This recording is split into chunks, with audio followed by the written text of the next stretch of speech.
suite à la pandémie causée par Covid-19 et l'implication de la protéine Spike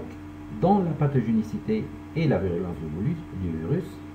nous avons analysé la structure cristallographique du complexe protéine Spike ACE2 déposé dans la PDB, et cette structure nous a permis d'identifier la région RBD de la protéine Spike impliquée dans l'interaction avec l'ACE2, et suite à cette analyse, nous avons pu identifier un peptide capable de bloquer cette interaction. Donc, des analyses de bioinformatique structurale nous ont permis d'identifier toute une série de peptides plus affins, avec une meilleure stabilité et capable d'inhiber l'interaction de la protéine Spike avec le récepteur ACE2.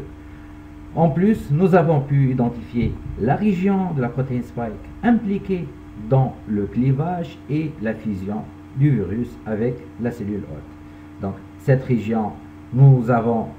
analysé cette région et nous avons pu identifier un peptide capable de bloquer l'interaction de cette région avec la protéine TMPRSS2 pour pouvoir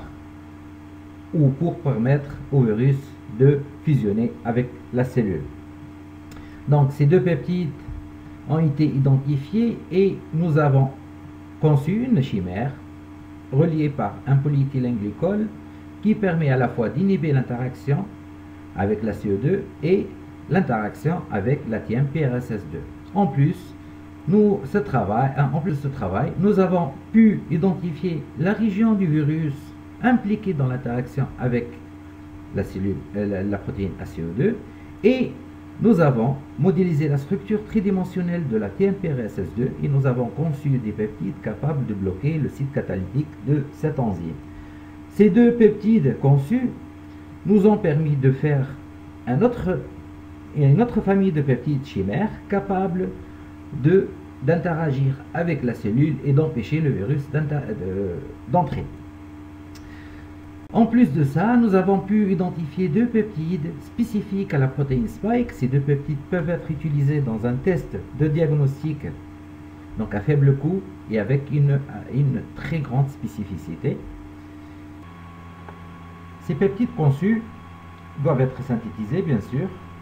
mais dans l'absence d'une plateforme de synthèse peptidique en Tunisie, nous n'avions pas eu la possibilité de les faire,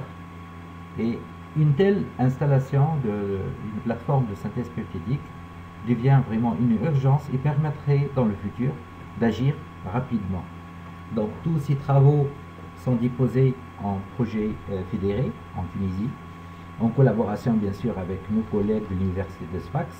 nos collègues de l'université de Sousse, l'université de Tunis Manar avec la faculté des sciences et 3 laboratoires de l'Institut Pasteur de Tunis. Et n'oublions pas notre laboratoire situé à l'université de Manoba et le laboratoire de biotechnologie et valorisation de biogéoressources.